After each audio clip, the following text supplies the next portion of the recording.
This call is now being recorded. Question number 4 पे जाएंगे। बिस्मिल्लाहिर्रहमानिर्रहीम। बताइए ट्रांजिशन एलिमेंट की डेफिनेशन मांग रहा है। बताइए ट्रांजिशन एलिमेंट के लिए क्या लिखेंगे।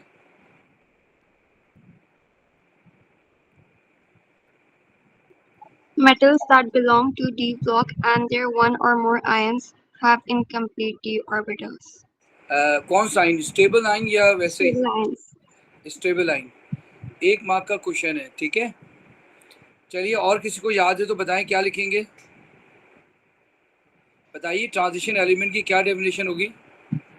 Elements which forms one or more stable ions with partially filled d orbital. ठीक है जी, इनकम्प्लीट डी ऑर्बिटल या पार्शियली फिल्ड डी ऑर्बिटल, ठीक है। तो आइए इसको लिखते हैं, इसकी डेफिनेशन लिखते हैं। D block elements, D block element,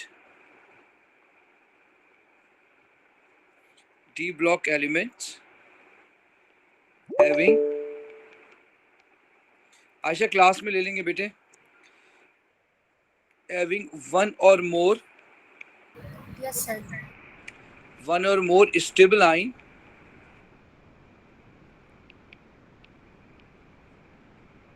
with partially filled d orbital.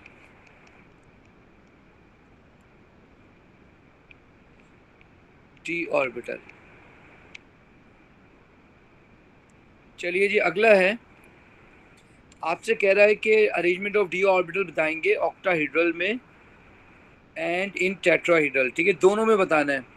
तो बताइए बज़ाहिर टेट्रा ज़्यादा है या ऑक्टा ज़्यादा है। Octa. ऑक्टा ज़्यादा है। ऑक्टा के लिए छोटा नंबर 23, टेट्रा छोटा है, इसके लिए बड़ा नंबर 32। बोले ऐसे ही है ना। Yes, sir. तो अब ऑक्टा के लिए हम बनाएंगे 32।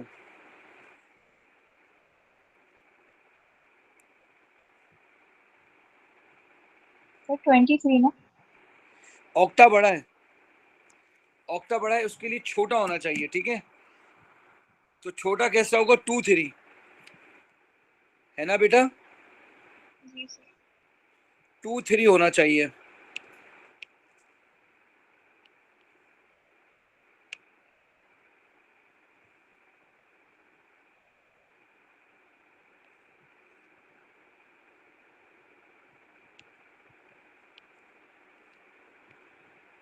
तो ये आ जाएगा 23।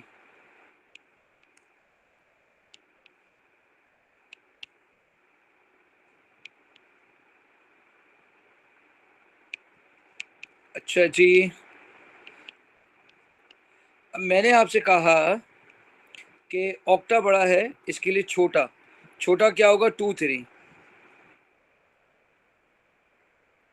और टेट्रा छोटा होता है उसके लिए बड़ा होगा 32। बताइए क्या इसने इलेक्ट्रॉन दिखाए। नहीं। तो आपको भी इलेक्ट्रॉन दिखाने की जरूरत नहीं है, आपको भी इलेक्ट्रॉन दिखाने की जरूरत नहीं है। यहाँ से इसमें स्प्लिट हो गया, यहाँ से इसमें स्प्लिट हो गया, यहाँ से इसमें स्प्लिट हो गया, यहाँ से इसमें स्प्लिट हो गया। ये ऑक्टाहेड्रल लेफ्ट पे और राइट पे। चलिए, अब ये कह रहा है आपसे sketch the shape of 2d orbital, 1d orbital from the lower energy level in an octahedral system, 1d orbital from the higher energy level in an octahedral complex. दोनों ऑक्टाहेड्रल कॉम्प्लेक्स। तो बेटा आपको मालूम है ना, ऑक्टाहेड्रल में एक होता है नीचे में dxy, है ना बेटा, dxz dyz, ऐसे ही है ना। ऊपर dx square minus Y square dz square. बोलिए बेटा ऐसे ही है ना। जी सर। अच्छा जी, अब आपसे कह रहा है लोअर एनर्जी बताओ।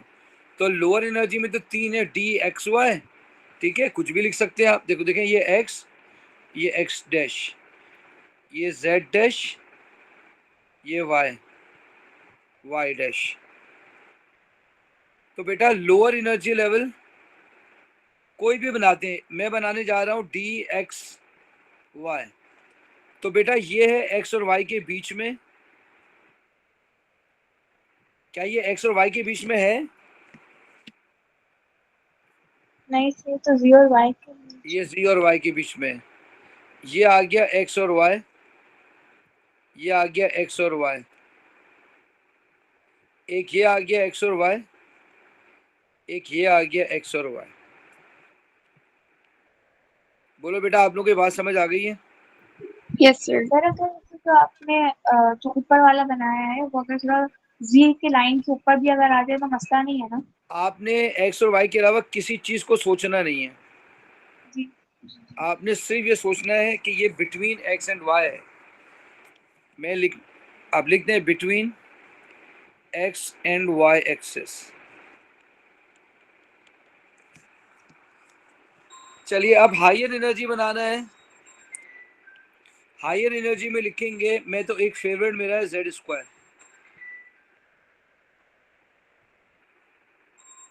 आपने ऐसे बना देना है Z²।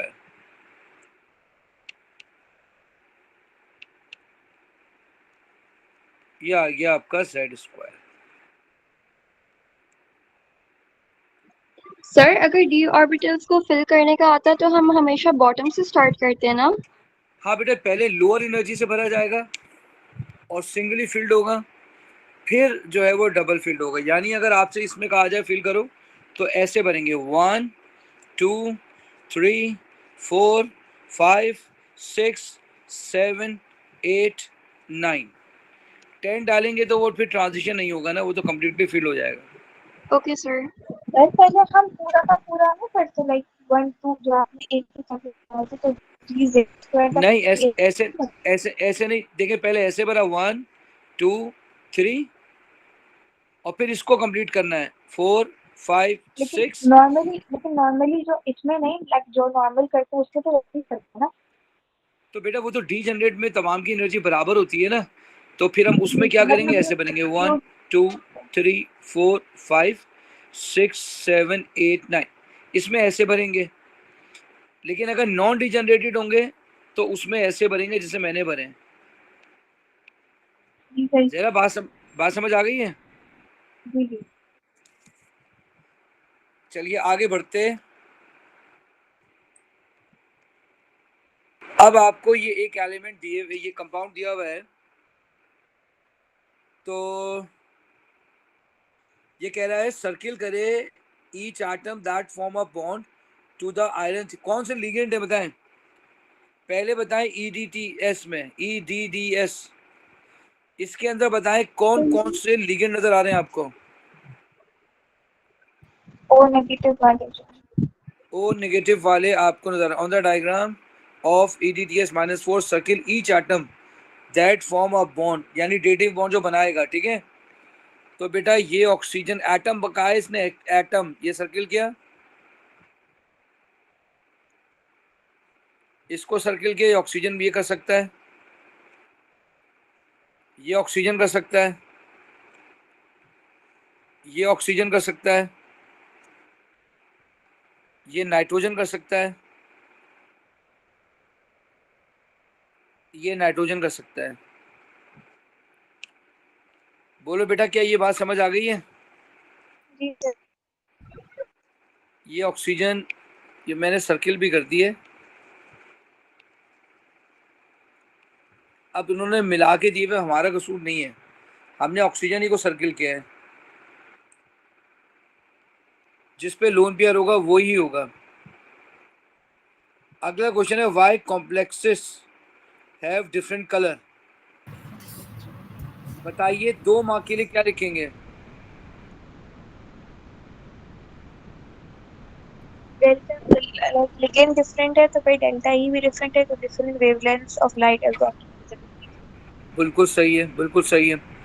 तो इसका मतलब ये हुआ एब्जॉर्ब डिफरेंट होगी, इमिट डिफरेंट होगी, है ना। उसने ये कहा है, उसने ये नहीं पूछा why transient metals are coloured, उसने ये पूछा इन दोनों का कलर डिफरेंट क्यों है। तो अगर मैं बज़ाहिर देखूं तो मुझे आयरन 2 दोनों में नज़र आ रहा है, सिर्फ लिगेंड का फर्क है ना? तो बोथ हैव, नहीं लिगेंड भी डिफरेंट है भाई, हाँ लिगेंड ही तो डिफरेंट है। Both have same central ion, iron +2. Both have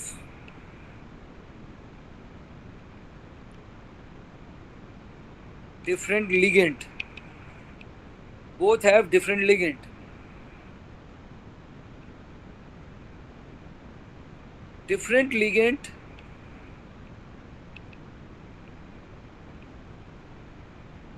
exhibit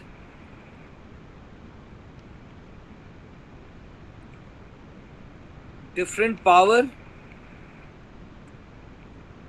to split d orbital.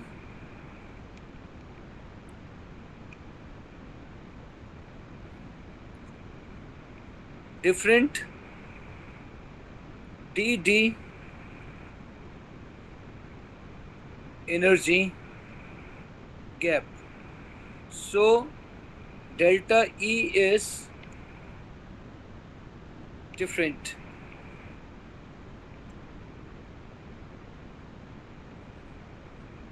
Different wavelength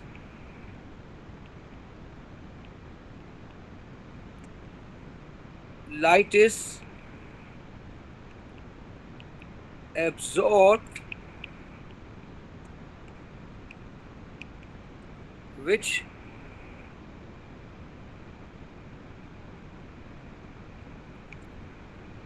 reflect different complementary wavelength light. बेटे बात समझ आ गई? मैंने कुछ ज्यादा डिटेल में लिख दिया है। सर हाँ बेटा बोलो। डिफरेंट डीडी एनर्जी गैप मतलब? देखिए ये थे लिगेंड 5, 1 2 3 4 5, ठीक है। अच्छा अब ये आया EDDS, EDDS इसने तोड़ा इसमें 2 और 3, ठीक है। ये इसका डेल्टा E है, इसे कहते हैं DD transition, DD splitting, DD energy gap, DD energy gap. अब यही सब कुछ दोबारा होगा, देखें ये रहा।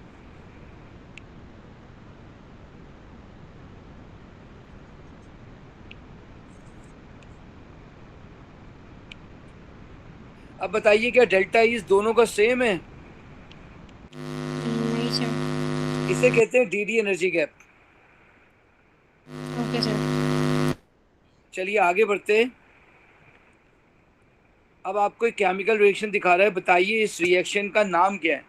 Ligand substitution. लिगेंड सब्स्टिट्यूशन या ligand exchange reaction? Ligand exchange reaction, ligand exchange reaction. अब कह रहे हैं आप के स्टेबिलिटी की इक्वेशन लिखें, तो इसकी इक्वेशन ऊपर दी हुई है। जी हाँ ये दी हुई है, ये दी हुई है, जी हाँ यही दी हुई है। तो बताइए पानी को लिखेंगे? नहीं सर। पानी को क्यों नहीं लिखेंगे? पानी को तो लिखना चाहिए। सर लिक्विड्स और सॉलिड्स को नहीं इंक्लूड करते। बिल्कुल लिक्विड और प्योर फॉर्म में नहीं करते। अगर यहाँ वाटर एक्वियस लिखा होता, लेट सपोज कुछ और लिखा होता, तो हम उसको ऐड कर लेते, लेकिन ये लिक्विड है, प्योर फॉर्म, प्योर को नहीं करते हम। एक्वियस प्योर नहीं होता बेटा। सर केसी केपी में भी, मतलब केबी में तो नहीं करते, केसी में भी। केसी वगैरह में तो हम कर लेते हैं ना वाटर को, उसमें सिर्फ सॉलिड नहीं करते। उसमें सिर्फ सॉलिड नहीं करते। के स्टेबिलिटी में लिक्विड का क्या काम?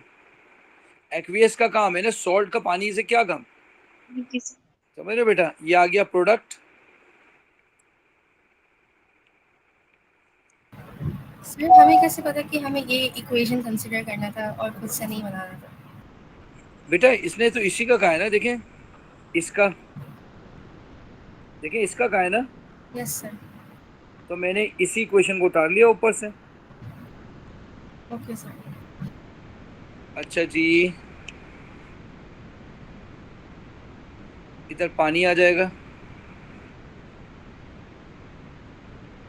H2O6, फिर EDDS 4 माइनस आ जाएगा इधर।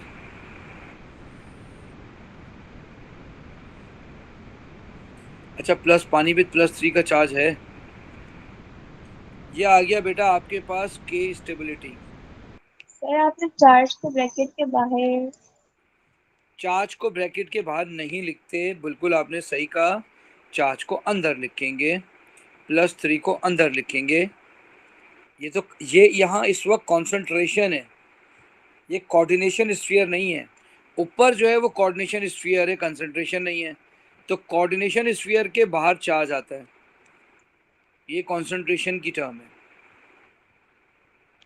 चलिए अब आपसे पूछ रहा है, आपको ये दोनों दिया हुआ है, आपसे कह रहा है कौन ज्यादा स्टेबल है, बताएं कौन इन दोनों में से ज्यादा स्टेबल है, ये कि ये नीचे वाला नीचे वाला। बिल्कुल सही आंसर है, बताएं क्यों। के स्टेप हायर है।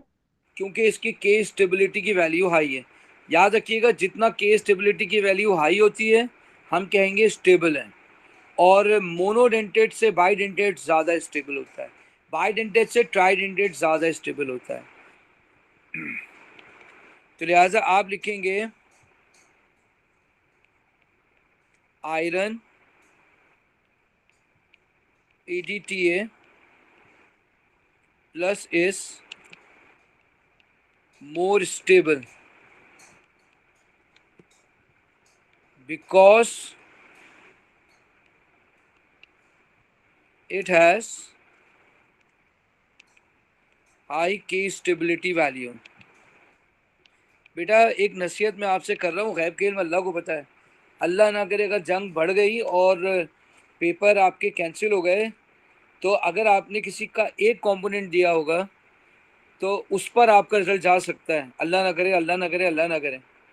तो लिहाजा ये ना सोचिएगा इसका वेरिएंट, इसका कम है वेटेज, इसको हल्का कर लेंगे, पेपर 4 बाद में कर लेंगे, उसका ज़्यादा है। हर पेपर को सीरियस होकर लेना है। अब आपने, जहरा मैं गलत बात कह रहा हूँ बेटा? नहीं सर बिल्कुल सही कह रहे हैं। आपने ना सोच समझ के पेपर करने होंगे सारे, चाहे वो मैथ्स का पेपर 1 हो, पेपर 3 हो, चाहे कोई भी हो, चाहे केमिस्ट्री का हो, चाहे वो फिजिक्स का हो। अच्छा अब ये इक्वेशन आपको दे रहा है, उससे कह रहा है, आपसे कह रहा है बताओ Kc की वैल्यू निकालें यूजिंग के stability values given in the table, ऊपर वाले इक्वेशन की। अब मेरी बात गौर से सुन के मुझे बताइएगा कि जो मैं आपसे पूछूं वो बताएंगे आप, ठीक है। बताइए EDTA कॉम्प्लेक्स प्रोडक्ट में रिएक्टेंट में? प्रोडक्ट में इधर प्रोडक्ट में, ठीक है।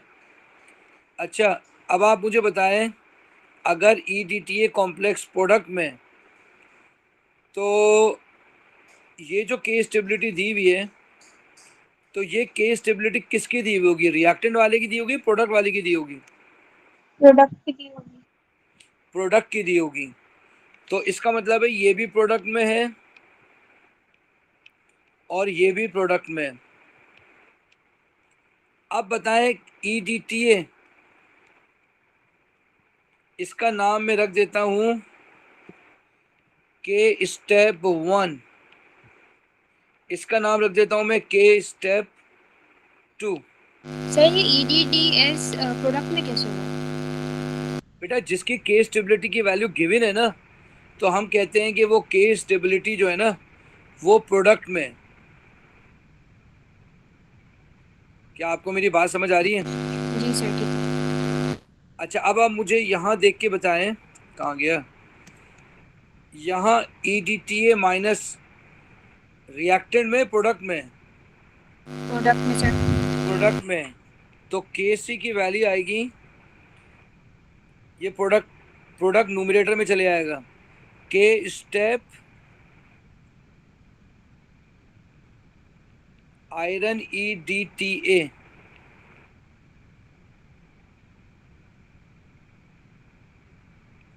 EDTA तमीज से लिख लेते हैं बेटे, EDTA माइनस, ये आ गया है बेटा न्यूमरेटर में। अच्छा ये देखें EDTS, ये रिएक्टेंट में है, तो ये नीचे आ जाएगा, K स्टेबिलिटी आयरन EDDS। ऐसे आपने फॉर्मूला ड्राइव कर लिया, 1.26 इंटू 10⁻25, 3.98 इंटू 10⁻20। बोलो बेटा क्या आएगा?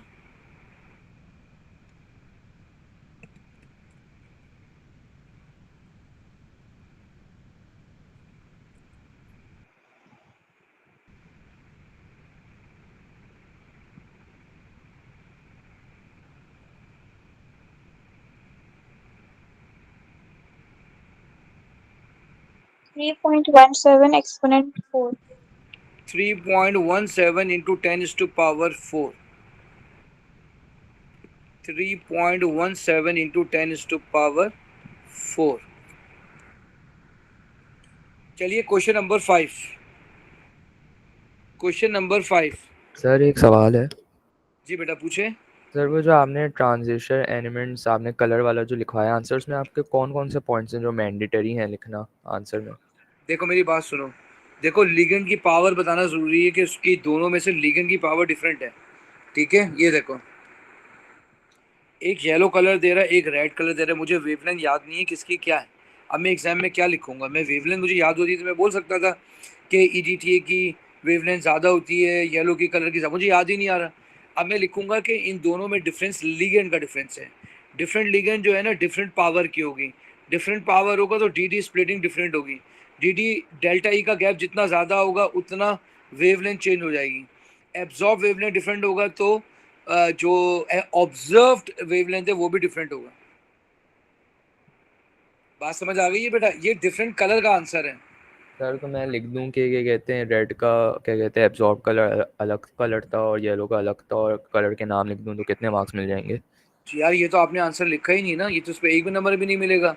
आपने ये बताना होगा कि दोनों कॉम्प्लेक्स का डिफरेंट लिगेंड है, एक में EDTA एक में पता नहीं क्या EDTS है, EDTA EDTS है। डिफरेंट लिगेंड पावर होगी, different delta DD splitting different होगी। एक का डेल्टा E ज़्यादा होगा, एक का डेल्टा E कम होगा, डिफरेंट होगी। जो डिफरेंट डेल्टा E होगा तो डिफरेंट एब्जॉर्बेंस होगी लाइट की, तभी तो वो एक्साइटेड स्टेट में इलेक्ट्रॉन जाएगा।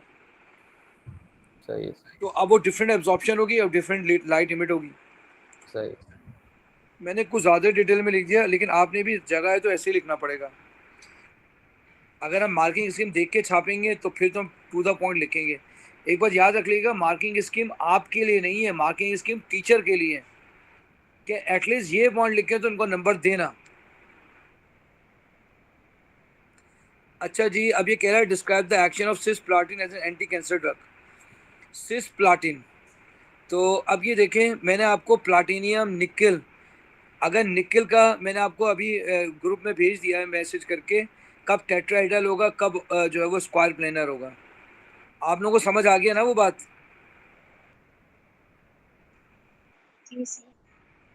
अच्छा अब आ जाइए सिस्प्लाटिन और ट्रांसप्लाटिन, ठीक है। ये देखें यहाँ जो है आपके पास कार्बोप्लाटिन है और ये दोनों हैं, मुझे तो ये दोनों ही सिस लग रही है, ठीक है। ये 90 डिग्री है, ये भी 90 डिग्री है, ठीक है। और ये दोनों जो है ना, ये जो है एंटी कैंसर है, एंटी कैंसर है, ठीक है। अच्छा अब आप लेट सपोज ये आपके पास DNA, ठीक है, DNA है। अब DNA के अंदर क्या होगा बेटा? नाइट्रोजिनस बेस होंगे ना, तो आपको मालूम है ना डीऑक्सी राइबो न्यूक्लिक एसिड में नाइट्रोजन, अगर आप बायो के स्टूडेंट हैं, नाइट्रोजन एंड बेसिस अलग अलग हैं, ठीक है, एडेनिन, थाइमीन, साइटोसिन, ग्लाइकोसिन, ठीक है। अब जो सिस प्लाटिन आएगा ना, अब वो क्या करेगा, डीएनए की रेप्लिकेशन को रोक देगा, ठीक है। अब लेट सपोज ये इस तरह से बॉन्ड बना लेगा,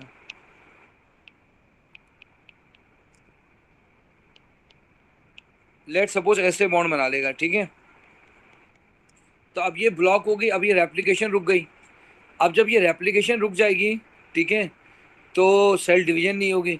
जब सेल डिवीजन नहीं होगी तो वो फिर वो उसका जो है ना मैसेंजर आरएनए नहीं बनेगा, ट्रांसक्रिप्शन नहीं होगी। आपको पता है, अगर बायो के स्टूडेंट हैं तो आप ये बात समझेंगे, अदरवाइज आपको क्या लिखना है वो मैं बता देता हूँ, ठीक है।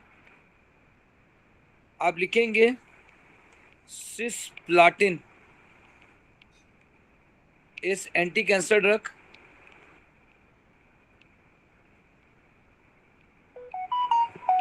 which binds with DNA of cancer cell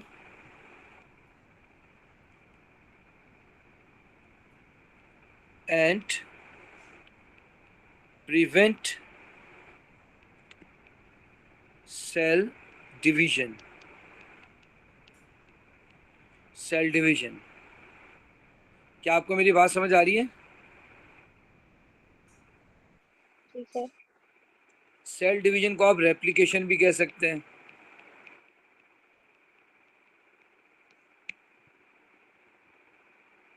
अच्छा, आपके पास जगह बच गई है, ठीक है। आप लिख सकते हैं सिस्प्लाटिन मेक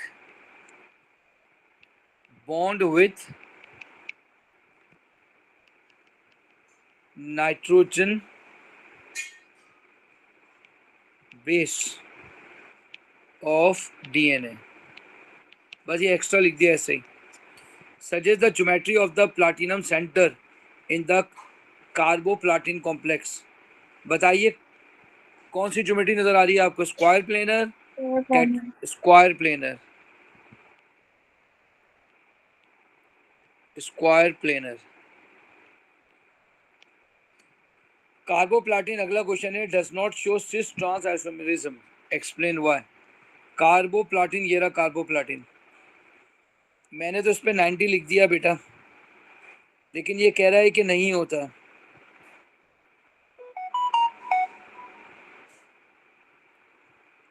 सर सिस के लिए दोनों सेम होना जरूरी नहीं है, ये दोनों तो डिफरेंट है।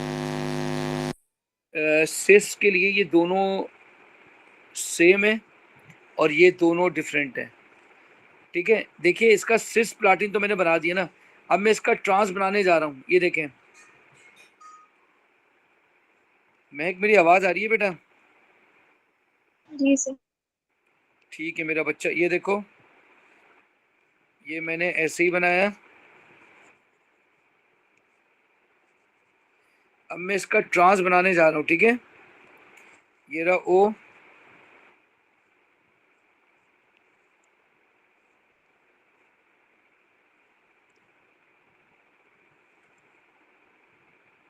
अब देखें बॉन्ड लेंथ बढ़ गई ना इसकी।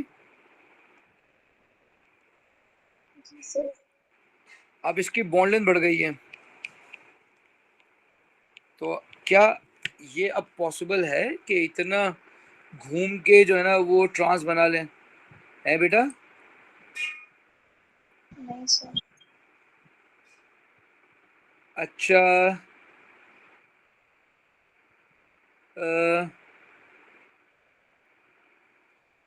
तो बाइडेंटेड जितने भी है ना, जितने भी बाइडेंटेड हैं, ठीक है, वो मुश्किल से सिस ट्रांस बनाएंगे। ये गौर से सुन लीजिए, जितने भी बाइडेंटेड है ना, बाइडेंटेड, वो बड़ी मुश्किल, 90 तो बना लेंगे, ठीक है, लेकिन 180 बनाते वक्त उनको मुश्किल होगी। बाइडेंटेड में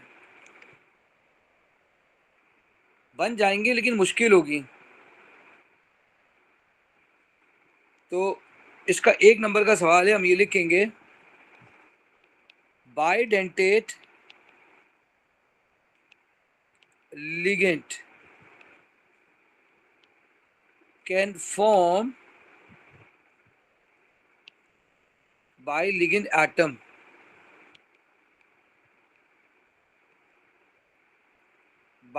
ligand atom can form cis 90-degree bond with metal, central metal.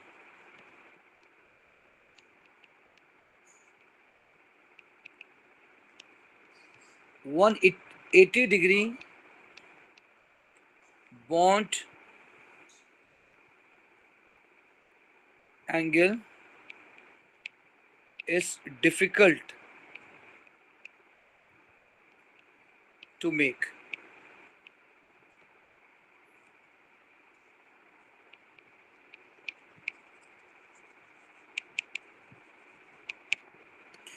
बेटा बात समझ आ गई है? सही ये बात आप वापस समझा सकते हैं? अच्छा, अब आप मुझे एक बात बताइए कि अगर मैं आपसे कहूँ अपने हाथ को छत तक के लेके जाइए बगैर किसी चेयर के और कोशिश करेंगे, तो डेफिनेटली अगर आपने कोशिश कर भी ली तो आप स्टेबल थोड़ी होंगे, आप गिर जाएंगे। अपनी हाइट के हिसाब से काम करेंगे ना। तो अगर आपका ये एंगल 180 पे बन ही नहीं पा रहा, ये यहाँ तो आराम से बन जाएगा। ये देखें, ये बना हुआ, लेकिन इसको यहाँ से 180 पे बनाने के लिए बॉन्ड एंगल को लंबा करना पड़ेगा। तो 180 पे बहुत मुश्किल हो जाएगा। सोमरो, आपको मेरी बात समझ आ रही है बेटे? जी सर। आयशा, आपको मेरी आवाज़ आ रही है बेटा? मेरी बात समझ आ रही है? Yes sir. जी सर। सही है मेरा बच्चा। अब ये कह रहा है neutral complex containing the ligand, ये चार oxygen state of platinum in the satraplatin, ठीक है, सेट्राप्लेटिन है। अच्छा जी, अब ये इतना मुश्किल स्ट्रक्चर है, इसमें आपने ऑक्सीडेशन स्टेट निकालनी है, ठीक है। क्या इसका मॉलिक्यूलर फॉर्मूला गिवन है? CH3COO दिया हुआ है, ये सब दिया हुआ है आपको, ठीक है। ये लिगेंड है।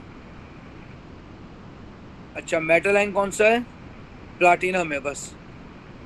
तो आइए हम इसका काम शुरू करते हैं। ये प्लैटिनम है, इस पर देखिए -1 चार्ज है, -1।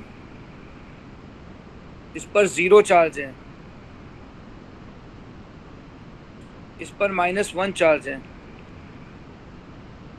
इस पर 0 चार्ज है। बेटा ऐसे ही है ना? Yes, sir. अच्छा, क्लोरीन 2 है, तो यहाँ 2 लिख लेंगे, और CH3COO भी 2 हैं, तो यहाँ 2 लिख लेंगे। So platinum -2 is equal to 0, platinum is equal to +4, platinum is equal to +4। बोलो मेरे बच्चा, बात समझ आ गई है? जी सर। जी सर। चलो आगे बढ़ते हैं। सर हाँ बेटा बोले। सर एक सेकंड ऊपर कीजिएगा, पार्ट ये लो 1। बेटा, पार्ट 1 देखो। सर ये पार्ट 1 तो हमारे सिलेबस में तो नहीं है, ये बाइंड विद डीएनए वाला। बेटा ये है डीएनए वाला सिस प्लाटिन, आप सिलेबस खोलें, उसमें ये लिखा हुआ है। अच्छा सर। जितना मैंने आपको कराया है इतना ही है बस। एंटी कैंसर है बस। सही।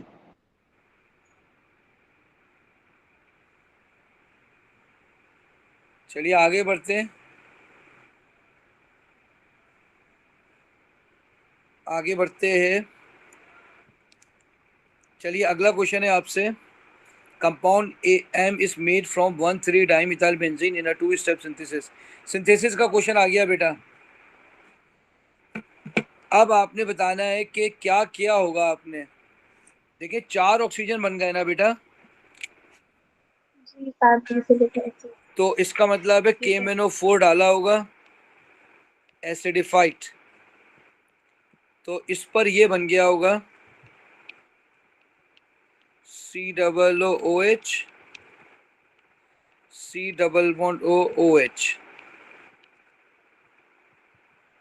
ऑक्सीडेशन हो गई है ये, ऑक्सीडेशन। तो हम यही स्ट्रक्चर उतारेंगे।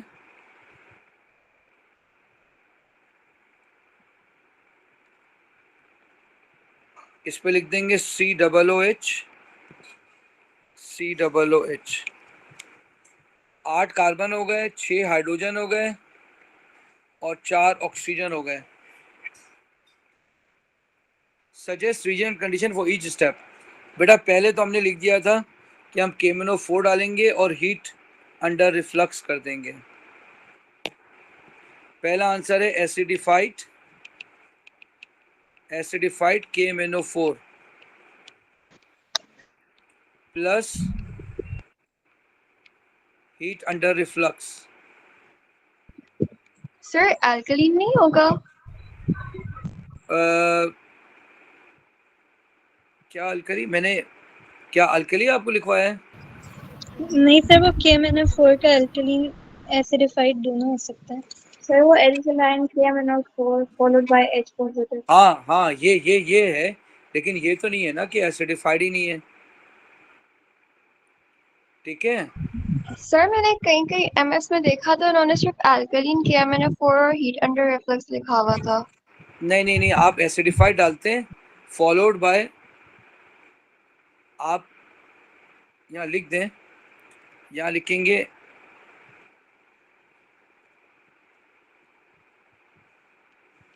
Alkaline KMnO4। बेटा फॉलोड बाय OH था मेरे ख्याल में है। सर H पॉजिटिव आपने लिखवाया है। क्या बेटा दोबारा बोलना? फॉलोड बाय H पॉजिटिव आपने लिखवाया है सर। अच्छा ठीक है, दोनों सही होता है वैसे। पहले अल्कलाइन, क्योंकि हमारे पास लैब में ना एसिडिफाइड होता है, तो दोनों सही हैं। असल में वो मिथाइल की ऑक्सीडेशन करनी है ना, इसलिए। चलिए बेटा ये आपके पास हो गया। आखिर में आपने जो COO है ना, उसको प्रोटोनेटेड करने के लिए H पॉजिटिव डालते हैं। सर हीट करने के बाद H पॉजिटिव हमने डाल दिया इस तरह हाँ करके। हाँ, देखिए आप अल्कलाइन डालें तब भी हीट करें, H पॉजिटिव डालें तब भी हीट करें, ठंडा थोड़ी होगा वो। Okay sir. ठीक है। अच्छा स्टेप 2 में क्या हो रहा है? असाइल क्लोराइड बन रहा है, तो बेस्ट क्लोरीनेटिंग एजेंट SOCl2 डाल दें। लेकिन अगर आपने PCl3 लिखा ना, तो आपने हीट करना पड़ेगा। PCl5 में कुछ नहीं करना पड़ेगा। Right in equation for step 2। तो आपको बेटा ये दिया हुआ है इसने, ये वाला C8H6O4 C8O4। आपने ऊपर लिखा है SOCl2, तो आप क्या लिखेंगे? 4 ऑक्सीजन आपके पास हैं, 4 ऑक्सीजन, 6 हाइड्रोजन आपके पास हैं। मेरी बात गौर से सुनिएगा। आप एक काम करेंगे, देखिए ज़रा गौर से सुनिएगा, HCl निकलेगा हर एक से, तो इसके हाइड्रोजन को बाद में लिखते हैं, 2 क्लोरीन यहाँ लगा देंगे, 2 ऑक्सीजन यहाँ रहेंगे, 2 HCl यहाँ आ जाएंगे, तो टोटल 4 आ रहे ना बेटा HCl क्लोरीन। Yes sir. तो यहाँ 2 आना चाहिए ताकि 4 क्लोरीन आ जाएं। अच्छा मैंने कहा था गैशियस प्रोडक्ट बनते हैं तो SO2 भी बनेगा, तो 2 सल्फर होने चाहिए, यहाँ 2 सल्फर आ गए। अब राइट साइड पे, लेफ्ट साइड पे 6 हाइड्रोजन है, राइट पे 4 ये आ गए, 4 ये आ गए, तो नहीं 2 ये आ गए, तो डेफिनेटली 4 होने चाहिए। देखो बेटा बात समझ आ गई है? जी सर। अगला है I student investigate a possible synthesis of M directly from benzene using COCl2 in the presence of AlCl3। ठीक है जी, आपने रिएक्शन 1 ये बन गया इलेक्ट्रोफाइल, फॉर्मेशन ऑफ इलेक्ट्रोफाइल। अच्छा, दूसरे रिएक्शन में आपने क्या किया, इलेक्ट्रोफाइल भी अटैक करा, हाइड्रोजन निकल गया। ठीक है, तो ये 2 स्टेप साथ हो गए। Reaction 2 is electrophilic substitution. ठीक है, मैकेनिज्म बताना है बेटा। तो ये आ गया बेंजीन, ये आया आपके पास इलेक्ट्रोफाइल, बेंजीन इस पर अटैक करेगा,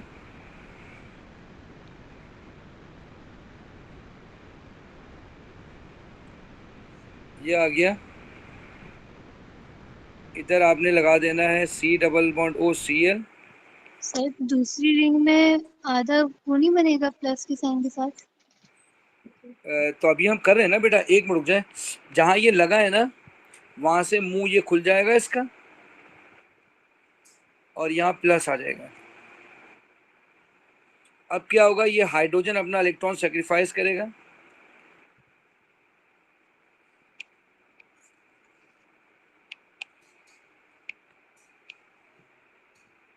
अब ये हाइड्रोजन हट जाएगा और H पॉजिटिव निकल जाएगा। ये आपका पूरा मैकेनिज्म हो गया। ये कार्बोकैटाइन है, कार्बोकैटाइन, ये रेस्टोरेशन ऑफ रेजोनेंस है,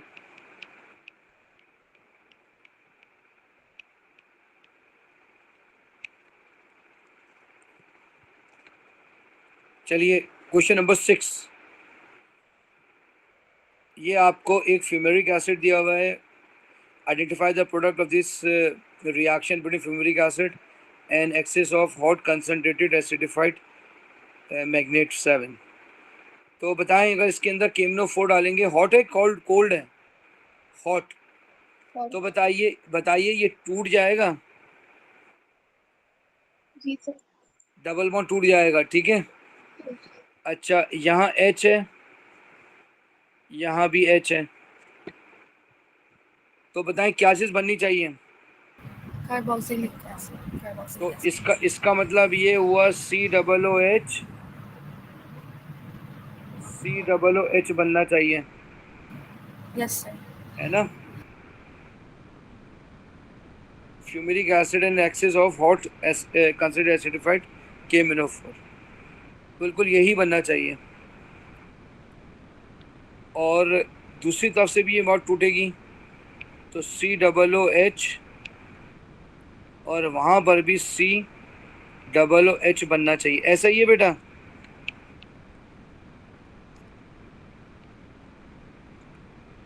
बताएं, जब डाई कार्बोक्सिलिक एसिड होता है, आपने इसकी ऑक्सीडेशन पढ़ी है, क्या बनता है।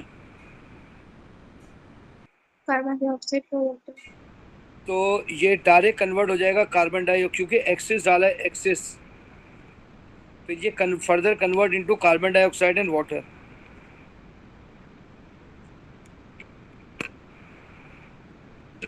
बोलो बेटा, बात समझ आ रही है।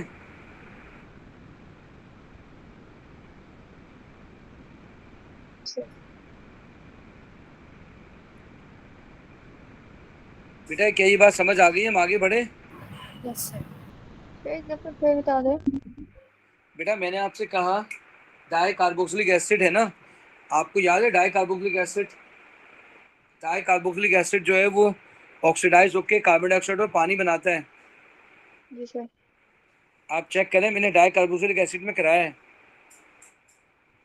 तो पहले डाई कार्बोक्सिलिक एसिड बनेगा क्योंकि वो एक्सेस में है, एक्सेस KMnO4 है।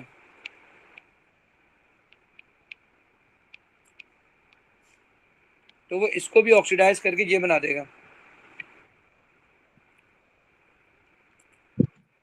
सर जी बेटा बोले। सर पहले जब हम इस बॉन्ड को तोड़ेंगे तो एल्डिहाइड बनेगा, फिर वो ऑक्सीडाइज होकर डाइकार्बोक्सिलिक एसिड बनाएगा। नहीं बेटा, डायरेक्ट एल्डिहाइड, एल्डिहाइड हो गया फिर कार्बोक्सिलिक एसिड। तो हमने तो अगर डिस्टिलेशन लिखा होगा तो हम एल्डिहाइड को इन्वॉल्व करेंगे, वरना एल्डिहाइड को इन्वॉल्व करने की जरूरत ही नहीं है। Okay sir. ठीक है। अच्छा, अब इसको पॉलीमर बनाना है। पॉलीमर बनाने का एक ही असूल है, कार्बन कार्बन डबल बॉन्ड बनाए। यहाँ देखें, एक तरफ कार्बन पे लिखा COOH, एक तरफ लिखे COOH, दूसरी तरफ लिखा हुआ है हाइड्रोजन, तो इस तरफ लिखे हाइड्रोजन, फिर इधर लिखा है हाइड्रोजन, यहाँ लिखे हाइड्रोजन, फिर इस तरफ लिखा COOH, फिर लिखे COOH, फिर यहाँ टू बी कंटिन्यू, यहाँ लिखे टू बी कंटिन्यू, और फिर ऊपर का डबल बॉन्ड मिटा दें।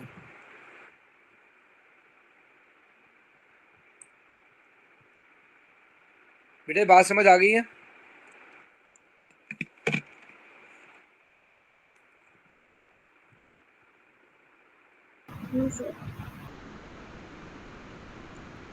चलिए आगे बढ़ते हैं। अगला क्वेश्चन हमें कह रहा है ये,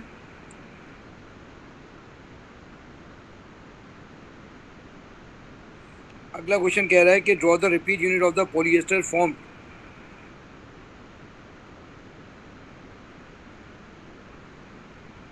बेटा आप लोगों को मेरी आवाज आ रही है? जी सर। Yes sir. चलिए आगे बढ़ते हैं। ये कह रहा है कि विच इथेन 1,2 डायोल, एक तरफ कार्बोक्सिलिक एसिड है,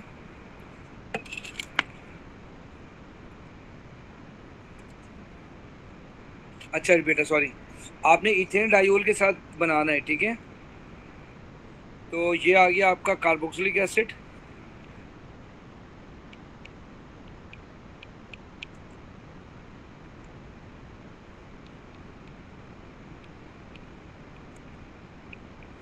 ये आ गया फ्यूरिक acid, ethane 1,2 diol,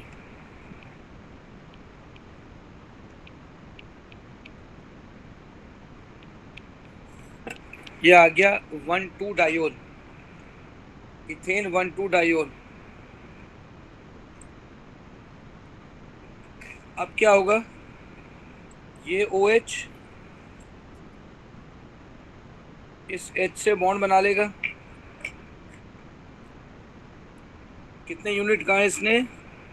ester bond should be shown fully displayed, displayed कह रहा है बेटा, डिस्प्लेड, ठीक है। तो आपको समझाने के लिए मैंने ऐसे लिखा है।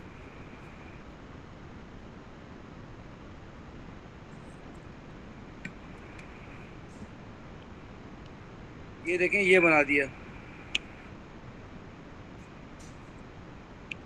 ये OH हटेगा, यहाँ से H हटेगा,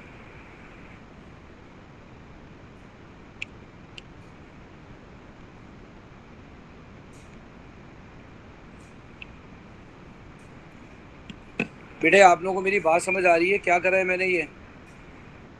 जी सर। अच्छा, इसी तरह से ये OH हट जाएगा, इसी तरह से ये H हट जाएगा, ये यहाँ टू बी कंटिन्यू होगा, ये यहाँ टू बी कंटिन्यू होगा, और ये एस्टर लिंकेज बन जाएगा।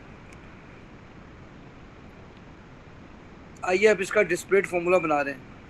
ये carbon number 1, carbon number 2, carbon number 3, carbon number 4, फिर ऑक्सीजन 5, 6, 7, 8। आइए 8 हम ऐसे बना लेंगे, 1, 2, 3, 4, 5, 6, 7, 8। ये कार्बन है, इस कार्बन पे ऑक्सीजन लगी है, यहाँ टू भी कंटिन्यू है। कार्बन नंबर 2, ये आ गया कार्बन नंबर 2, ये आ गया कार्बन नंबर 3। कार्बन नंबर 2 और कार्बन नंबर 3 के दरमियान बॉन्ड है, डबल बॉन्ड है। फिर हम जाएंगे कार्बन नंबर 4 पे, कार्बन नंबर 4 पे ऑक्सीजन डबल बॉन्ड है। फिर हम जाएंगे 5 पे, 5 पे ऑक्सीजन है, 6 पे फिर कार्बन है, 7 पे फिर कार्बन है, फिर 8 पे ऑक्सीजन है, फिर ऑक्सीजन के बाद 2 भी कंटिन्यू है। सर हम चाहें तो दोनों में से कोई भी बना सकते हैं ना? नहीं बेटा, डिस्प्लेड ही बनाना है, ऊपर वाले पे नंबर मिलेंगे। नीचे वाले पे लाइक इसमें लिखा थोड़ी थोड़ी ना है कि स्केलेटल या फिर क्या। बेटा डिस्प्लेड लिखा है, फुल्ली डिस्प्लेड। अच्छा, ester bond ester should bond be बोल शुड, रहे हैं। ठीक है ठीक है ठीक है, फुल्ली डिस्प्लेड यानी एस्टर बॉन्ड दिखाने, दोनों बना सकते हैं। Excuse me sir. जी बेटा बोलें। सर ये जो कार्बन नंबर 1 है, आपने इसका अल्कोहल वाला OH का O क्यों हटा दिया? बेटा ये आगे वाले किसी अल्कोहल से मिलेगा ना, ओके तो सर। एक असूल है, कार्बोक्सिलिक एसिड हमेशा OH देंगे। तो कभी भी आप एस्टर बना रहे हो तो आप कार्बन ऑक्सीजन कार्बोक्सिलिक एसिड के OH हटा दें सारे, और अल्कोहल के H हटा दें सारे। Okay sir. चले अगला है, explain why polyester normally biodegrade more rapidly than polyalkane. बोलें पॉलिएस्टर क्यों हो जाते हैं बेटा? They can be hydrolyzed easily.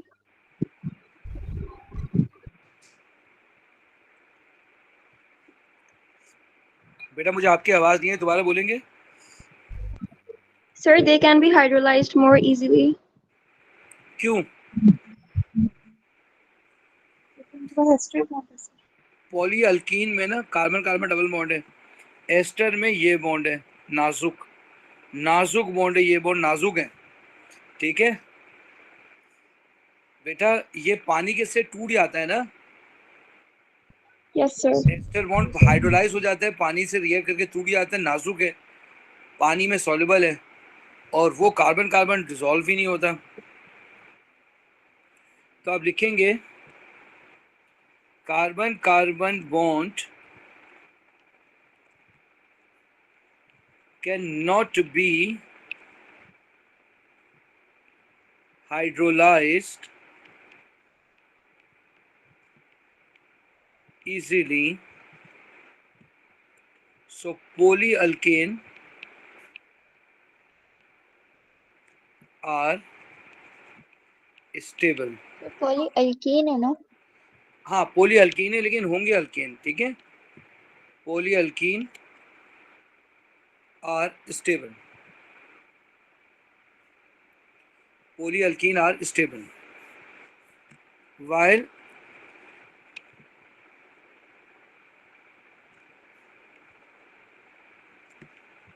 ester bond is polar and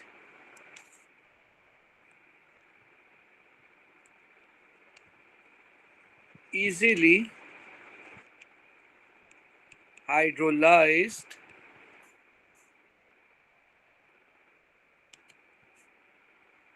easily hydrolysed. क्या आपको मेरी बात समझ में आ गई? 1 नंबर का सवाल था यार। चलिए सी पार्ट है, fumaric acid react with cold dilute acidified KMnO4 to form product. ये आ गया, डायोल बन गया है ना, डायोल बन गया। जी सर। ये क्वेश्चन मैं आपको करा चुका हूँ।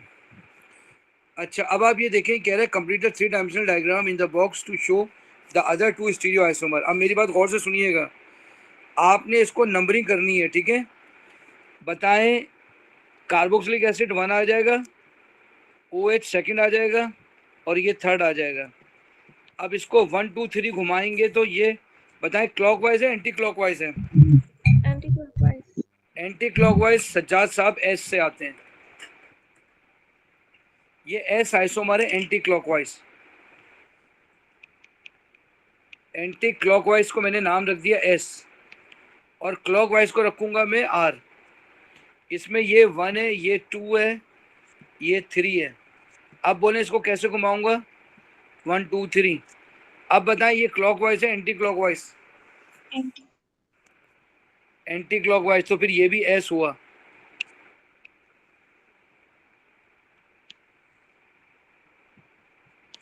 तो ये है SS। क्या आपको यहां तक बात समझ आ गई है?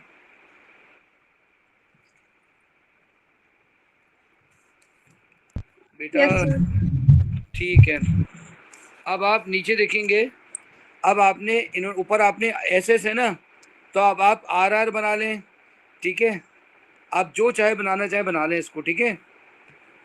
अच्छा, आपको एक दिया हुआ COOH, ठीक है, तो इसका मतलब ये हुआ, इसको रहने दें, दूसरे वाले को चेंज कर दें। देखिए ये 1 ये रहा, 90 डिग्री पे घुमा दें इसको, ठीक है, एक को एक रहने दें। देखिए इसका आसान तरीका ये होता है, हाइड्रोजन को वहीं रख कर रहने दें, बाकी दो की जगह चेंज कर दें, OH इधर, COOH यहाँ। चलिए अब इसको देखें, ये है कार्बन 1, ये 2, ये 3। बोलो ये क्लॉकवाइज हो गया एंटी क्लॉकवाइज? बोलो बेटा। क्लॉकवाइज हो गया R, और डेफिनेटली इसको तो आपने चेंज ही नहीं किया, ये S है एंटी क्लॉकवाइज।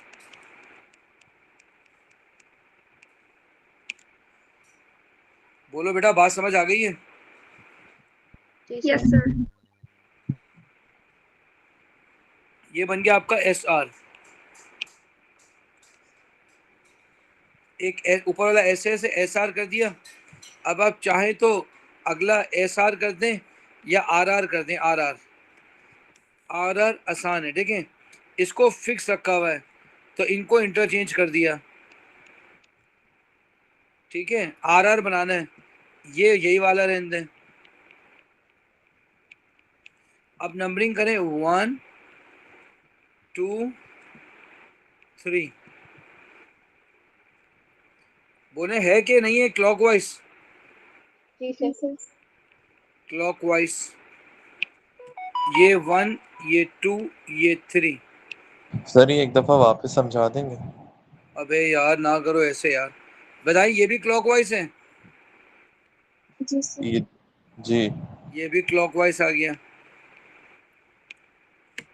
अब आप मुझे बताएं क्या समझ नहीं आती आतिफ?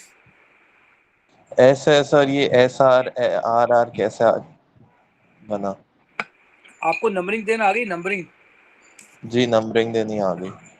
तो नंबरिंग से आप अलग अंदाजा नहीं लगा सकते क्लॉकवाइज है एंटी क्लॉकवाइज? ये 1, ये 2, ये 3, ये आ गया आपके पास, ये 1 2 3 करके ये आ गया, ये दोनों SS है।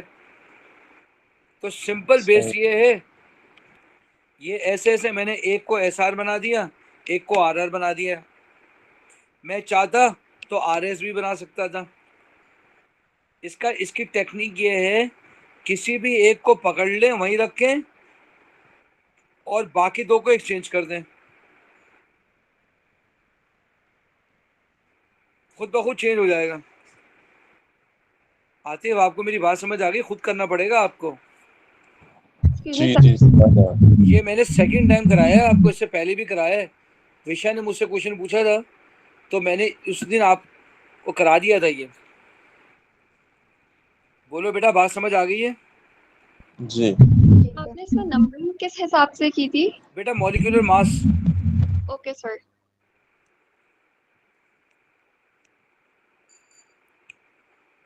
सच as fumarate can catalyse a reaction.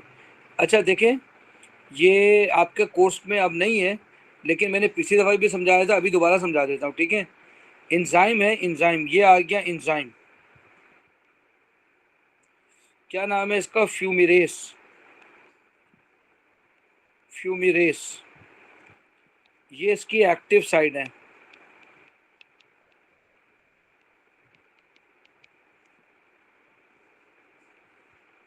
ये आ गया सबस्ट्रेट। सबस्ट्रेट, ये दोनों कंबाइन होंगे,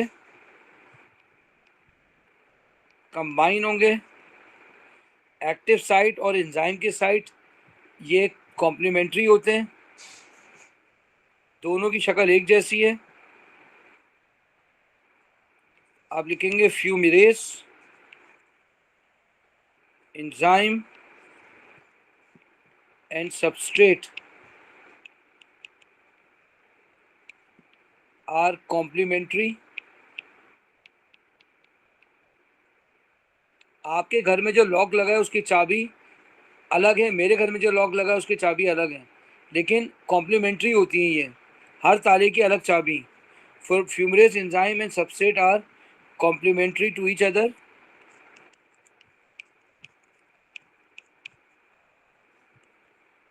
due to specific active site. ये पहला पॉइंट लिख लिया आपने। ये दोनों कंबाइन होंगे। ये देखें, ये एंजाइम लिया मैंने,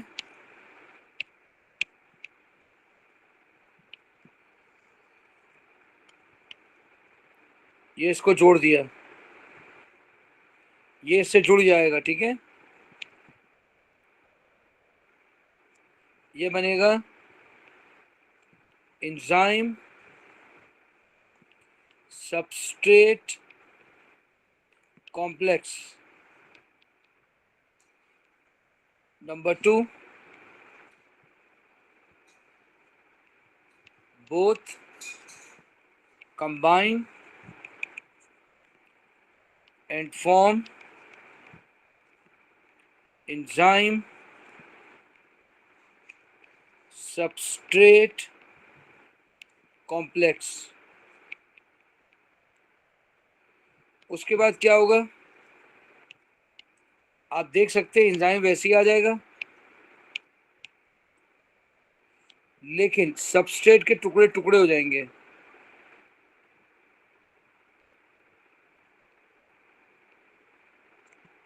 ये प्रोडक्ट बन गया। नंबर नेक्स्ट,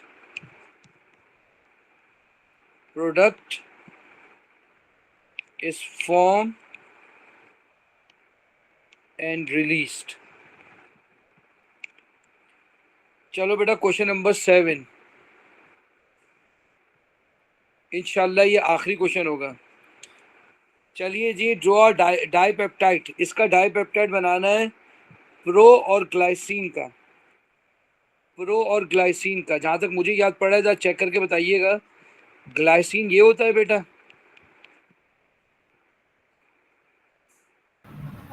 सर ग्लाइसिन में एच आता है। एच, बिल्कुल सही है, एच, ये ग्लाइसिन आ गया, ठीक है। अब आपने इसका डाइपेप्टाइड बनाना है, ठीक है। तो ये देखें, ये मैंने प्रोक्लेन उठाया। सही है, तो दिए होते हैं ना उसमें। हाँ, ये आपको गिवन होगा, इसमें आपको कुछ भी टेंशन लेने की जरूरत नहीं है, ठीक है। ये देखें, ये मैंने, लेकिन आपको बेसिक स्ट्रक्चर आना चाहिए। ये आ गया आपका अमाइनो एसिड, ये मैंने OH हटा दिया। अब आप क्या करेंगे, इसका OH हटा दिया, अब इस नाइट्रोजन से इसको जोड़ देंगे, ठीक है। ये देखें, ये रहा अमाइन, अमाइन का H चले गया, H, ये देखो इसका H, इसका OH, ये कंबाइंड हो गया, वाटर बना लिया। ये देखो, ये कार्बन आ गया, ये H, ये H, ये C डबल बॉन्ड OH, ये आ गया आपका पेप्टाइड लिंकेज।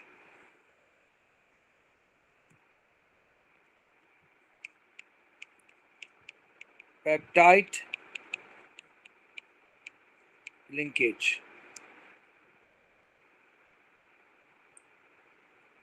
बोलो बेटा, बात समझ आ रही है? Yes, जी sir. जी सर। अच्छा, ये बन गया, पहले प्रो बनाया ना, प्रो गिल्ली, ये ना हो गिल्ली प्रो बना दें आप। अच्छा, यहाँ से भी बना सकते हैं ना, यहाँ से। सर मतलब जो पहला अमाइनो एसिड होगा उससे OH जाएगा और दूसरे वाले अमाइनो एसिड से मतलब NH2 से H जाएगा। हाँ, अब देखें, ये जो ना, ये अब ये इससे भी बना सकता है, इसका NH, H और इसका OH, और यहाँ से लिंकेज बन जाए। देखें, ये इसने हाइड्रोजन दिया, ये देखें, ये कार्बोनाइल आ गया, ये कार्बन आ गया, ये NH2 आ गया, H। तो ज़रूरी नहीं है कि हम पहले अमाइनो एसिड से हम हमेशा OH ही याद करवाएं। नहीं, लेकिन लिखेंगे पहले प्रो, बाद में गिल्ली बनाएंगे। Okay sir. ये ना हो आपने पहले गिल्ली बना के फिर प्रो बना दी तो कहलाएगा गिल्ली प्रो। हमें प्रो गिल्ली बनाना है। Okay sir. Name the type of reaction that form a dipeptide. बताएं कौन सा है, condensation addition? Condensation sir. Condensation reaction. Condensation reaction. अब है proline is able to form a polyproline peptide chain. A section of polyproline chain is shown. ठीक है जी। Suggest why the secondary structure of polyproline cannot be stabilized by hydrogen bonding. बताइए hydrogen bonding क्यों नहीं होगा?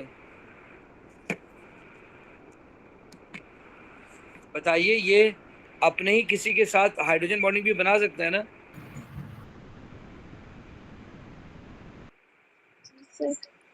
बेटा hydrogen bonding के लिए 3 condition है ना, कि ऑक्सीजन के साथ फोन के साथ हाइड्रोजन अटैच हो। यहाँ हाइड्रोजन कहीं नजर आ रहा है आपको? नहीं, लेकिन आपने कहा था सर फिर भी हो जाता है, लाइक अगर लोन पे उस पे, तो हम ये कह सकते हैं कि वो C डबल बॉन्ड O है। C डबल बॉन्ड O तो है, अमाइन का नाइट्रोजन नहीं है ना, हाइड्रोजन नहीं है ना। हाइड्रोजन बॉन्डिंग के लिए लाजमी कंडीशन है हाइड्रोजन। हाँ, कोई और कहीं से हाइड्रोजन अगर ये दो हो तो बन जाएंगे, लेकिन मसला ये है कि कोई एक हाइड्रोजन भी तो हो। This is because there is no hydrogen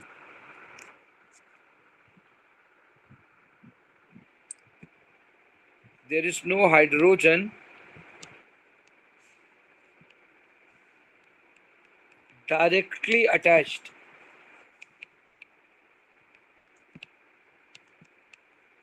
to the nitrogen.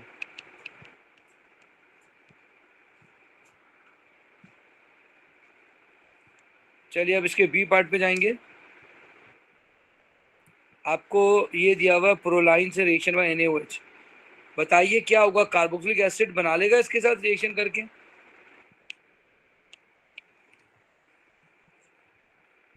Sodium salt of carboxylic acid.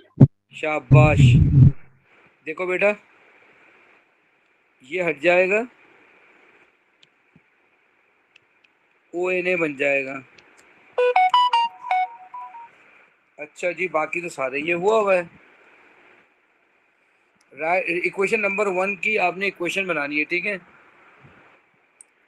तो आप लिखेंगे, इसके अंदर डालें आप NaOH। अब क्या होगा? C4H7NHCOO, सिर्फ सोडियम लग जाएगा और पानी बन जाएगा।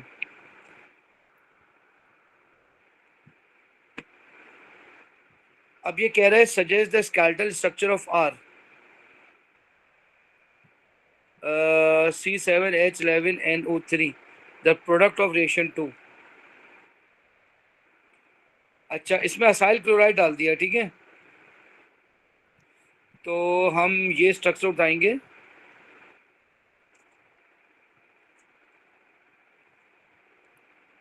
और इसके साथ क्या लगेगा? Acyl chloride, CH3 C double O, CH3 C double bond O Cl। Sir ester बन क्या बेटा? एस्टर बन जाएगा। हाँ ना, एस्टर बन जाएगा, असाइल क्लोराइड है, ठीक है? अब होगा क्या बताओ? इधर ये कार्बोक्सिलिक एसिड पहले से है, तो इसका H इसके क्लोरीन के साथ निकल जाएगा।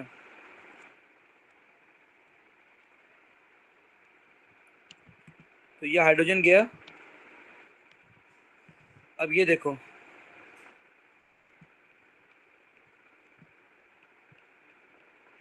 और HCl अलग निकल जाएगा। क्या आपको मेरी बात समझ आ रही है? लेकिन इसने कहा था स्केलेटल, बात समझ आ रही है? जी सर। तो आपने ये बनाना होगा, ये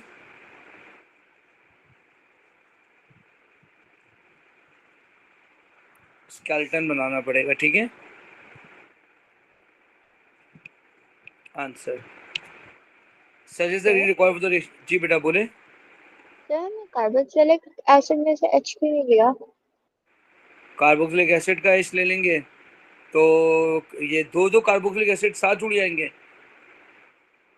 carboxylic acid acyl chloride sir ये कर लेगा, ये इलेक्ट्रोनेगेटिव कार्बन पॉजिटिव है, नहीं सर। ठीक है। अच्छा जी आगे बढ़ेंगे। ये कह रहा है 7 कार्बन है, 1 2 3 4 5, 1 2 3 4 5 6 7, बिल्कुल सही है। अच्छा रिएक्शन 3 का रिएजेंट पूछ रहा है। Lithium aluminium hydride, lithium aluminium hydride क्या रिएक्ट किया है, किसको रिएक्ट करके क्या बना रहा है? सर हम हर जगह ये LiAlH4 यूज कर लेंगे, NaBH4 हम लोग कहाँ पे यूज करेंगे? NaBH4 सिर्फ एल्डिहाइड कीटोन के लिए यूज करते हैं, बस बस बस। Okay sir. और कहीं पे भी reaction carboxylic acid,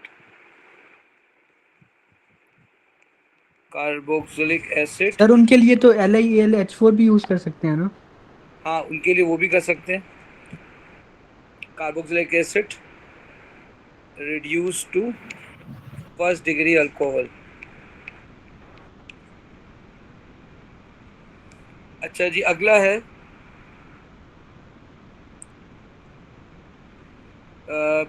proline was first synthesized in the laboratory using a multi-stage synthetic route.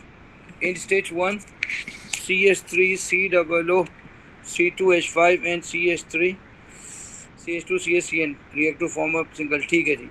Name all the functional group present in the reactants of stage 1. बताइए कौन कौन से हैं? ये एस्टर है, लेकिन इसमें दो एस्टर हैं, ठीक है। तो ये डाई एस्टर कहलाएगा। क्यों डाई एस्टर कहलाएगा? ये देखो ये रहा CH2, ये इसके साथ लगा हुआ है O, ठीक है, इसके साथ लगा हुआ है C double bond OO C2H5, तो ये इसलिए डाई एस्टर है। ये डाई एस्टर हो गया, एस्टर भी चलेगा, लेकिन मैं होता तो डाई एस्टर लिखता। इसमें अल्कीन है, नाइट्राइल है। एक्सक्यूज मी सर, जी बेटा। और साइनाइड में क्या फर्क होता है एग्जैक्टली? कोई फर्क नहीं होता, अगर खाली CN है तो साइनाइड है, अगर और कार्बन लगे हैं उसके साथ तो वो नाइट्राइल है। Cyanide is a functional group, nitrile is a class of organic compound. Cyanide भी लिख सकते हैं। Suggest the type of reaction that occur in stage 1। Stage 1 में कौन सा हो रहा है? यही स्टेज 1 है, इलेक्ट्रोफिलिक एडिशन।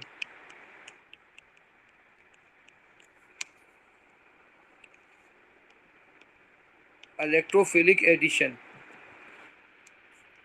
बेटा ऐसे एडिशन ही हो रहा है ना? Yes sir. Double bond single bond में कन्वर्ट हो रहा है, एडिशन है। अच्छा अब आपसे कह रहा है कि ये है suggest a suitable reagent V। बताएं क्या हो रहा है ये? सर सोडियम इथेनॉल भी ले सकते हैं ना? क्या बोले? सोडियम, हाँ सोडियम इथेनॉल भी ले सकते, सही कह रहे हो। साइनाइड को रिड्यूस किया आपने ना? जी, और LiAlH4। वो भी ले सकते हैं, ठीक है। हाइड्रोजन निकल भी ले सकते हैं, ठीक है, कुछ भी ले सकते हैं। तो सोडियम प्लस इथेनॉल भी ले सकते हैं, लिथियम एल्यूमिनियम हाइड्राइड भी ले सकते हैं, हाइड्रोजन प्लस निकल भी ले सकते हैं। सोडियम बोरोहाइड्राइड नहीं ले सकते।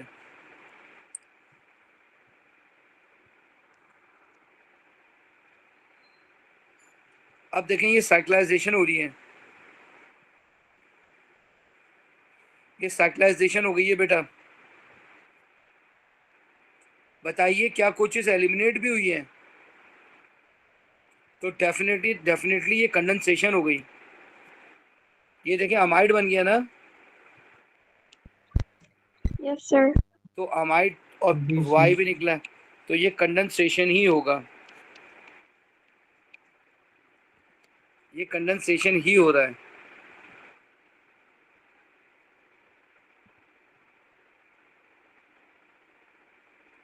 आगे ये कह रहा है बताओ deduce the identity of Y. अब मेरी बात गौर से सुनिएगा, ये रहा कार्बन ऑयल 1 2 3 4 5 6 7 8 9। अब गिनती गिनिए, देखिएगा मैं कैसे लिख रहा हूँ, ठीक है। ये देखें, ये आ गया नाइट्रोजन 2 3 4 5 6, ठीक है जी, यहाँ 6 तक पहुँच गए आप। ये आ गया 7, ये आ गया 8, ये आ गया 9। बोलो बेटा ऐसे ही है ना। तो क्या चीज़ निकल रही है, ऐसा लग रहा है C2H5 COOH प्रोपेनॉल निकल रहा है या प्रोपेनोइक एसिड निकल रहा है, ऐसे ही है कि नहीं है।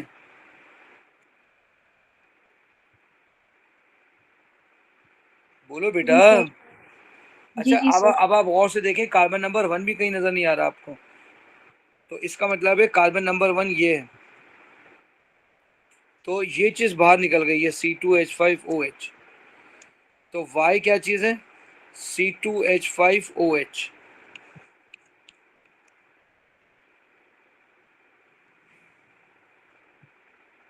After several further stages Z is produced. अब Z भी बन गया। अच्छा जी, अब ये कह रहा है draw the structure of any organic product intermediate आइन। अब गौर से देखिएगा, ये कार्बोक्सिलिक एसिड है और ये अमाइन है, ठीक है। ये क्लोरीन इलेक्ट्रोनेगेटिव है, ये इलेक्ट्रॉन को अपनी तरफ खींचेगा, ये पार्शियल नेगेटिव हो जाएगा, ये पार्शियल पॉजिटिव हो जाएगा, इसके लोन पेयर है, ये लोन पेयर से इस कार्बन पे अटैक कर लेगा। बोलो बेटा बात समझ आ रही है।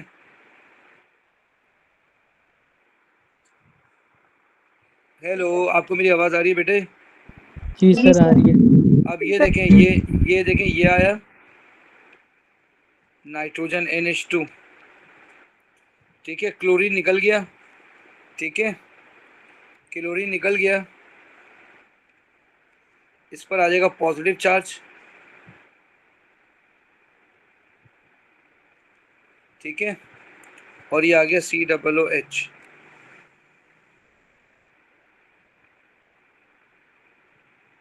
अब ये नाइट्रोजन जो है ना, ये नाइट्रोजन गौर से सुनिएगा,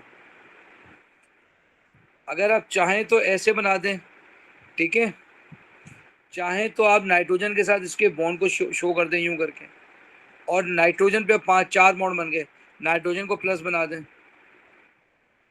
क्या आपको मेरी बात समझ आ रही है। आइए मैं दोनों बना देता हूं आपको। ये देखें, ये रहा, ये नाइट्रोजन है,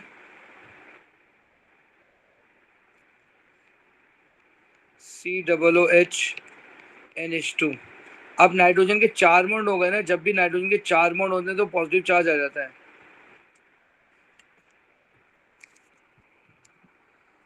ये पूरा बन गया ऐसे ही, फिर हाइड्रोजन इसमें कुर्बानी दे देगा। ये देखें,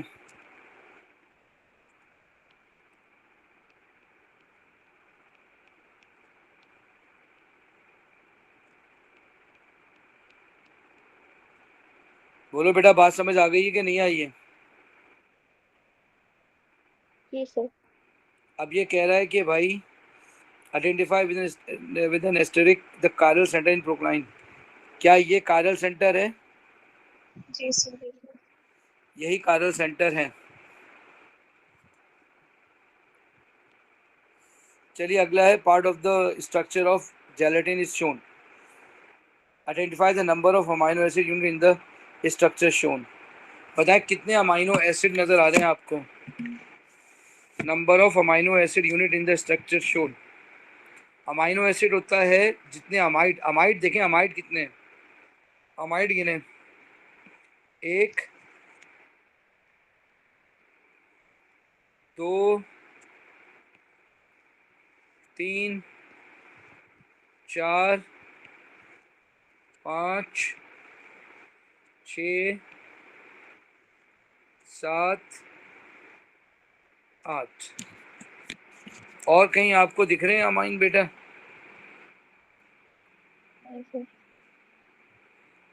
और आपको कहीं पर भी अमाइन नजर नहीं आ रहा, ठीक है। देखिए अमाइन क्या होता है, NH2 से बनता है, NH2 से। तो अमाइड नहीं, number of amino acid unit. Amino acid क्या होता है कि जिसके अंदर अमाइन ग्रुप भी हो और एक साइड पे NH2 भी लगाओ। आइए मैं दोबारा बनाने की कोशिश करता हूँ, गौर से देखिएगा। देखें ये रहा अमाइनो एसिड पूरा एक, ऐसे ही है ना बेटा? Yes, sir. एक तरफ NH2 एक तरफ COOH। ये देखें, क्या ये अमाइनो एसिड है? बेटे आप लोग बोलते क्यों नहीं हो यार? जी सर। ये भी अमाइनो एसिड है।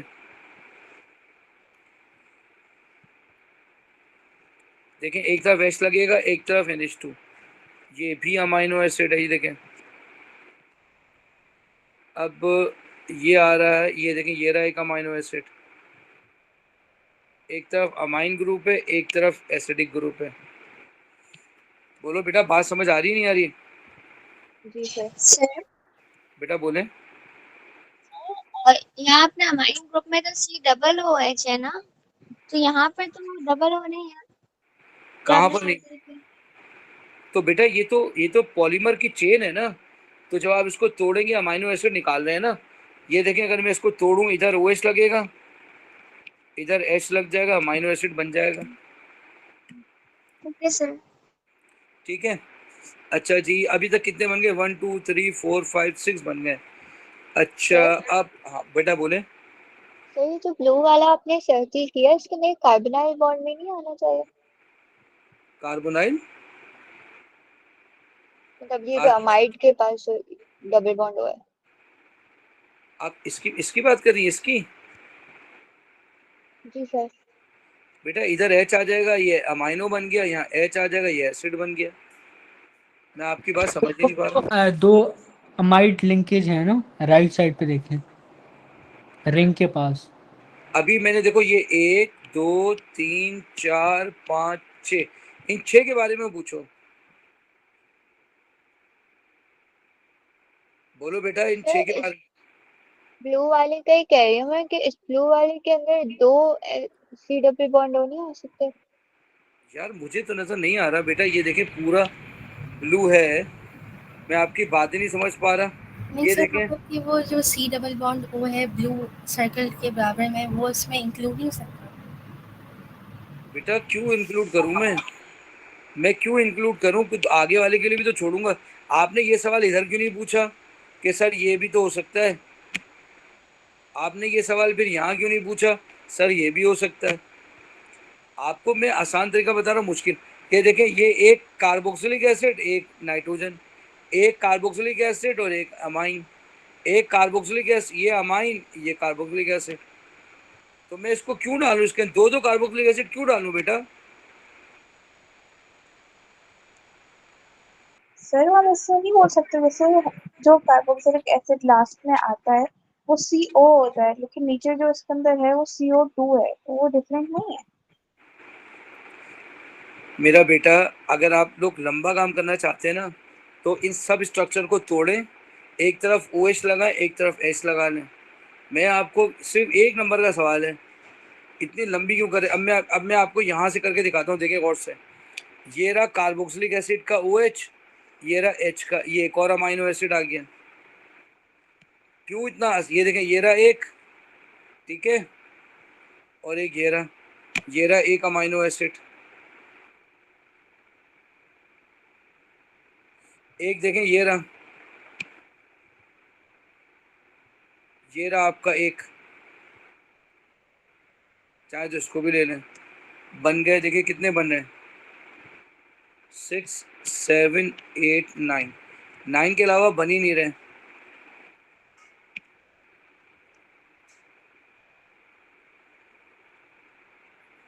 बोले बेटा। जी सर। आप एक काम करें, एक तरीका तो ये है, ठीक है।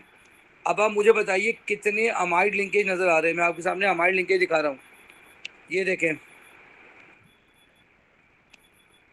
एक ये रहा अमाइड लिंकेज, 1 2 3 4 5 6 7, ये 8। बताइए कितने अमाइड लिंकेज नजर आ रहे हैं बेटा आपको? 8 नजर आ रहे हैं, 8 नजर आ रहे हैं, ठीक है। अब नवा देखें, यहाँ से आ रहा है, एक ये रहा, एक ये रहा। क्या आपको मेरी बात समझ आ रही है बेटे? जी सर। जी सर। मैं दोबारा इस पर लिख रहा हूँ, अगर आपको बात समझ नहीं आई तो मुझे पूछें। ये देखें, ये 1 आ गया, ये 2 आ गए, ये 3 आ गए, ये 4 आ गए, ये 5 आ गए, ये 6ठा आ गया, ये 7वां आ गया, ये 8वां आ गया। देखिए एक मिसिंग होता है, हमेशा याद रखिएगा। मैं आपको यहाँ तरीका बता देता हूँ। अमाइड लिंकेज +1 होता है, हमेशा याद रखिएगा। जितने अमाइड लिंकेज होते हैं ना, उसमें एक ऐड कर लेंगे। क्यों? क्योंकि 2 मिलकर एक अमाइड बनाते हैं, तो हमेशा एक ऐड करना पड़ता है। अबे बोलो यार, समझ आ गई बात? मेरी दूसरी एएस की भी क्लास है बेटा, जी सर। ठीक है। चलिए आगे बढ़ते हैं, ठीक है। अगला है at pH 6.5 proline aqueous solution as a zwitterion, draw the structure zwitterion of proline. पहले प्रोलाइन का स्ट्रक्चर बनाते हैं, फिर ज़्यूटराइन बनाएंगे। ये आएगा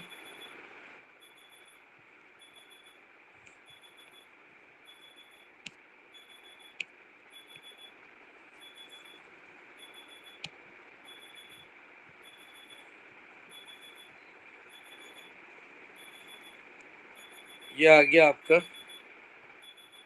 अब देखिए, अब होगा क्या, ये हाइड्रोजन इधर आ जाएगा, ये हाइड्रोजन इधर आ जाएगा, ये हाइड्रोजन गया यहाँ से, ये हाइड्रोजन इधर आ गया, इस पर प्लस का चार्ज आ जाएगा और इस पे माइनस का साइन आ जाएगा, ज़्यूटराइन। तो अब ये पूछे बताओ क्यों हुआ। लिखेंगे eight pH 6.5 H of COOH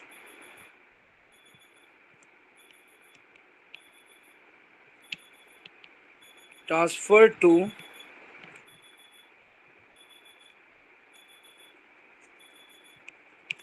amino group NH, COOH becomes COO minus, NH become NH2, NH become NH2 plus, COOH become COO minus। चलिए बेटा, अब आपके पास 3 चीज़ें दी हुई हैं, 3 आपके पास दिए हुए। अच्छा सवाल है ये। आपसे पूछा mixture of this amino acid was analysed by electrophoresis using a buffer solution at pH 4। pH 4 है। बताइए आइसोइलेक्ट्रिक पॉइंट दिए हुए, बताइए pH 4 है बफर की, ठीक है। तो अब आपके पास प्रोक्लीन है, प्रोलाइन है, प्रोलाइन। तो बताइए 4 पे 4 pH एसिडिक होगी बेसिक होगी? बताएं बेटा। 4 सर एसिडिक। एसिडिक होगी। गौर से सुनना बेटा मेरी बात। 4 क्या होगी? एसिडिक होगी। अच्छा जी, एसिडिक ये आ गई एसिडिक। इसको पहले मैं ये उतार लूँ, टाइम कम है, मुकाबला सख्त है हमारा। ये आ गया इधर, ठीक है। तो ऊपर 6.5 है, ये भी एसिडिक है, ठीक है। लेकिन बफर जो है आपका वो भी एसिडिक है, ठीक है। तो अब इसका मतलब ये हुआ कि बताइए एसिड रिएक्ट करेगा या बेस रिएक्ट करेगा? Acid, base. एसिड रिएक्ट करेगा। ये क्या बन जाएगा? गौर से देखिएगा, ये इधर मिड लग जाएगा और इस पर पॉजिटिव चार्ज आ जाएगा। पता किस तरफ मूव करेगा ये? सर नेगेटिव की तरफ। नेगेटिव की तरफ मूव करेगा, ठीक है। अच्छा जी, ये बात ध्यान में रखिएगा, ये नेगेटिव की तरफ मूव कर गया। अब आ जाइए, हम बात करते एलानीन की, ठीक है। आइए एलानीन को उठाते हैं।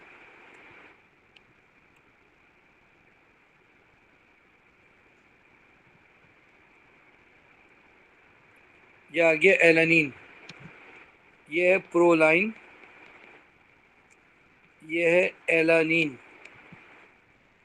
बताइए एलानीन की पीएच भी जो है वो क्या है? एसिडिक है बेसिक है? सर एसिडिक है। एसिडिक है, लेकिन जो बफर इस्तेमाल किया उसकी पीएच उससे भी कम है, तो लिहाजा वो एज ए एसिडिक यूज होगा। अब क्या बनेगा? दोबारा इस सर पर इसमें एक भी पॉजिटिव होगा और ये उससे ज्यादा मूव करेगा। अब वो हम बाद में फैसला करेंगे, ठीक है। ये हम बाद में फैसला करेंगे, जिसका एमआर कम होगा। मूव टुवर्ड्स नेगेटिव पोल, बिल्कुल इसका भी ऐसे ही लिखेंगे, मूव टुवर्ड्स नेगेटिव पोल, ठीक है। अच्छा, अब आ जाइए ग्लूटामिक एसिड। बताएं ग्लूटामिक एसिड की पीएच ज्यादा है कम? कम है सर। कम है। तो इसका मतलब ये हुआ कि अब जो है वो OH के तौर पे एक्ट करेगा। अब आपने सर एसिड रिएक्ट नहीं -2 करना। चार्ज आ जाएगा। अब मेरी बात समझ रहे? अब आपने एसिड नहीं रिएक्ट कराना, अब आपने बेस बन के रिएक्ट कराना है। अब क्या होगा? ये गया, ये गया। अब इस पर माइनस चार्ज आ जाएगा। ये कहाँ मूव करेगा बेटा? सर पॉजिटिव की तरफ। तो पॉजिटिव, -2 आ जाएगा ना? -2 आ जाएगा। अब ये मूव कर जाएगा किस तरफ? नेगेटिव टर्मिनल सर की कभी तरफ। कभी हम लोग एक एसिड को रिएक्ट करवाते हैं, वो क्यों? और जब एक्सेस में होता है फिर हम 2 को करवाते हैं। आप बिल्कुल गलत कह रहे हैं, ऐसा कहीं पे भी कुछ भी नहीं है मेरा बेटा, आप गलत कह रहे हैं। अगर वो आप मुझे एग्जांपल देंगे तो करेंगे। हमेशा कार्बोक्सिलिक एसिड दोनों रिएक्ट करेंगे। अगर वो एस्टर है या अमाइड है तो वो अलग बात है, ठीक है। एक जुमला मेरी याद रखिएगा, जुमला याद है रखिएगा कि if buffer pH is less than isoelectric point, ठीक है। if buffer pH is less than isoelectric point, then buffer acts as an acid। लेकिन अगर अगर यही जुमला आपको ऐसा लिखेंगे,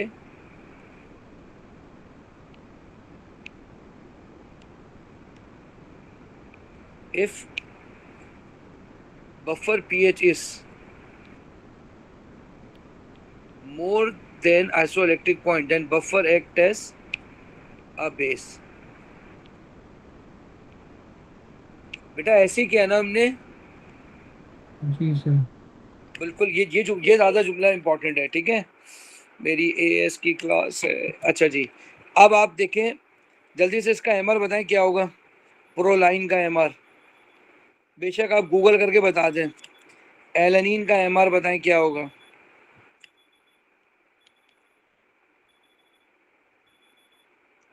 सर एल्यूमिनियम का कम होगा क्योंकि उसके अबे पास कम कार्बन है ना।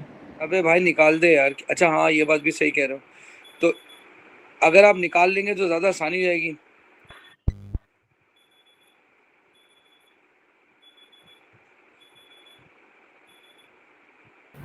सर 108 होगा ना प्रोलाइन का। ठीक है, प्रोलाइन का 108 हो गया, और एलेनिन का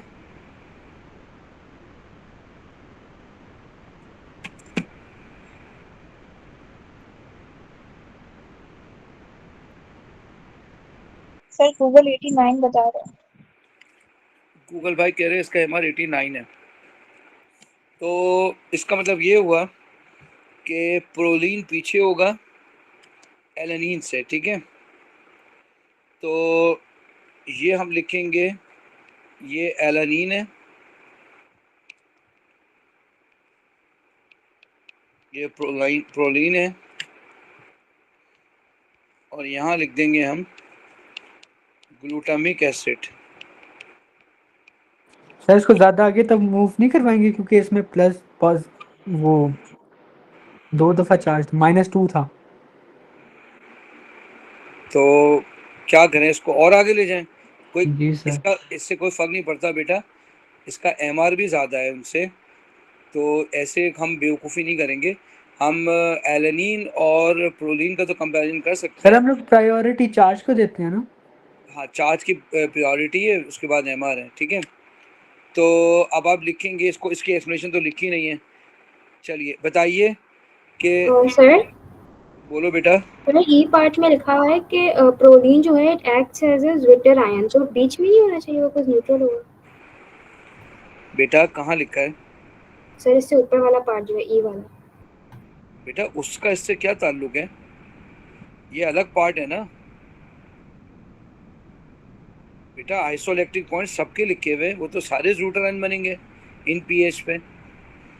अच्छा बात समझ आ रही है? ओके सर जी। देखो ज़्विटर आयन का तो अलग ताल्लुक होता है, उस पर तो दोनों बन जाते हैं। जब आपने आइसोइलेक्ट्रिक पे बनेगा ना, जो मैंने आपको यहाँ जो रेड और ब्लू से लिखी है ना, ये याद कर लें बस। वो सब बेकार बातें हैं। ज़्विटर आयन ये वाली ज़्यादा इंपॉर्टेंट, आइसोइलेक्ट्रिक पॉइंट पे ही ज़्विटर आयन बनता है। चलिए जिसको लिखते हैं, glutamic acid has -2 charge, so move towards positive terminal। ये पहला पॉइंट हो गया। पॉइंट नंबर 2, इसको हम हाईलाइट कर देते हैं बेटा। ये हमारा पहला पॉइंट हो गया। पॉइंट नंबर 2,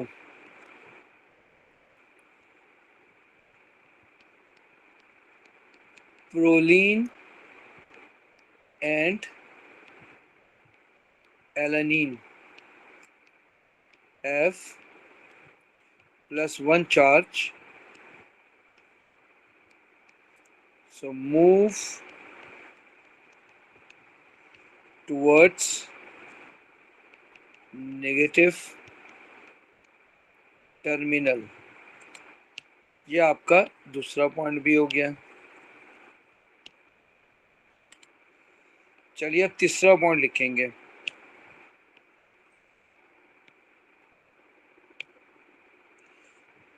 अब तीसरा पॉइंट लिखेंगे,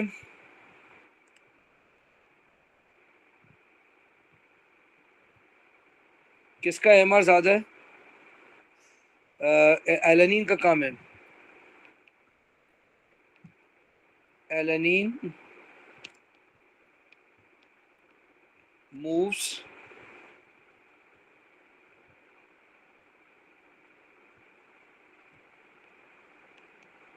farther than proline. क्यों? Because of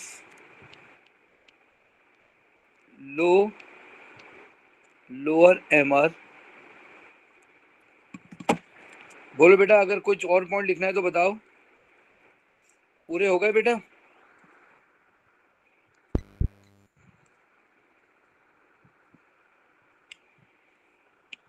बेटा क्या आप लोगों को ये बात समझ आ गई है? यहाँ भी लिख देते हैं ताकि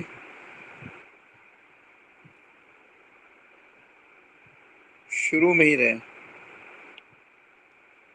ओहो,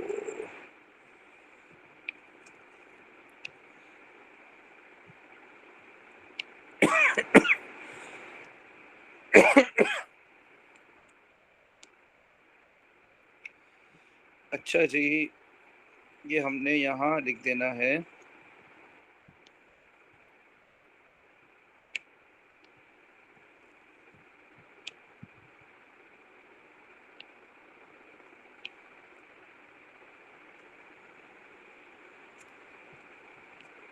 if buffer pH is less than isoelectric point, buffer act as an acid. ठीक है, ये वाला पॉइंट भी हम यहाँ लिख देते हैं। बेटा आप लोग को मेरी बात समझ आ गई है ना?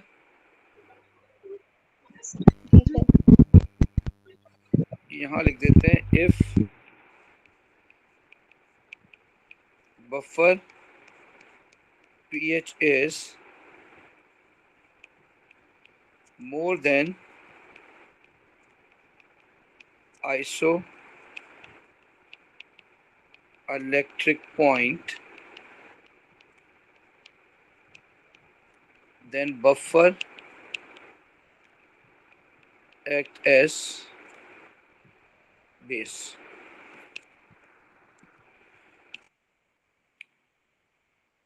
अब ये क्वेश्चन है आपके पास, ठीक है? इसमें कह रहा है कि ये एसिस जो है ये वीक एसिड है, ठीक है? अच्छा जी, अब ये वीक एसिड है, लेकिन आगे साथ ये कह रहा है कि अगर इसका एनाइन बनाया जाए ना, वो स्ट्रॉन्ग बेस है, ठीक है? दो इन्फॉर्मेशन दे दी, ये एस है, ठीक है, ये वीक एसिड है एसिस, लेकिन इसका सोडियम सॉल्ट जो है वो स्ट्रॉन्ग बेस है। अच्छा जी, अब बफर बनाना है, ये सोडियम सॉल्ट लेना है, इसमें 100 cm³ डिस्टिल वाटर डालना है, फिर HCl का एक सोल्यूशन बनाना है, दोनों को वॉल्यूमेट्रिक फ्लास्क में मिक्स कर लेना है, ठीक है? तो जो बनेगा वो कहलाएगा बफर, ठीक है? ये देखें, ये रहा स्ट्रॉन्ग बेस, ये रहा HCl, इन दोनों को मिलाएंगे NaCl बनेगा और एस बन जाएगा, यानी ये रहा वीक एसिड, ये रहा सॉल्ट, ये बफर बन जाएगा। आपने इससे पहले जो भी क्वेश्चन किया है उसमें वीक एसिड यहाँ होता है, सॉल्ट यहाँ होता है। ये फर्स्ट टाइम ऐसा हुआ है कि सॉल्ट यहाँ है, वीक एसिड यहाँ है। अब आपने, ये आपको दिया हुआ सॉल्ट, इसका ग्राम दिया हुआ है, ये इसका MR दिया हुआ है, ठीक है? इन दोनों से आप मोल निकाल लेंगे सॉल्ट के। आपने लिखा स्टेप 1 में mole of salt gram 3.5, MR 204.1, दोनों को डिवाइड करके आपने मोल निकाल लिए, ये सॉल्ट के मोल आ गए, ठीक है? 0.01715।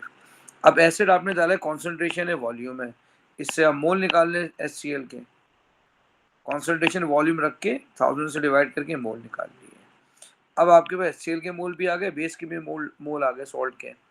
तो अब इन दोनों में से कौन लिमिटिंग है? ये लिमिटिंग है, तो डेफिनेटली जो वीक एसिड बनेगा वो लिमिटिंग से बनेगा। तो हमने इतने ही वीक एसिड के मोल निकाल लिए। अब आपने निकालना होगा remaining mole of salt. Third step में रिमेनिंग मोल ऑफ सॉल्ट निकालने हैं आपने। डेफिनेटली इसमें से इसको माइनस करेंगे, जो आएगा वो ये रिमेनिंग बच गया। इनिशियल में से इन दोनों इनिशियल को माइनस कर दिया तो डेफिनेटली इतना ये बन गया, बाकी ये बच गया। तो माइनस करके 7.15 आपके पास सॉल्ट आ गया। अच्छा, जो वीक एसिड प्रोडक्ट में है उसको निकाल लिया आपने कि भाई वो उतना ही बनेगा जो लिमिटिंग HCl है।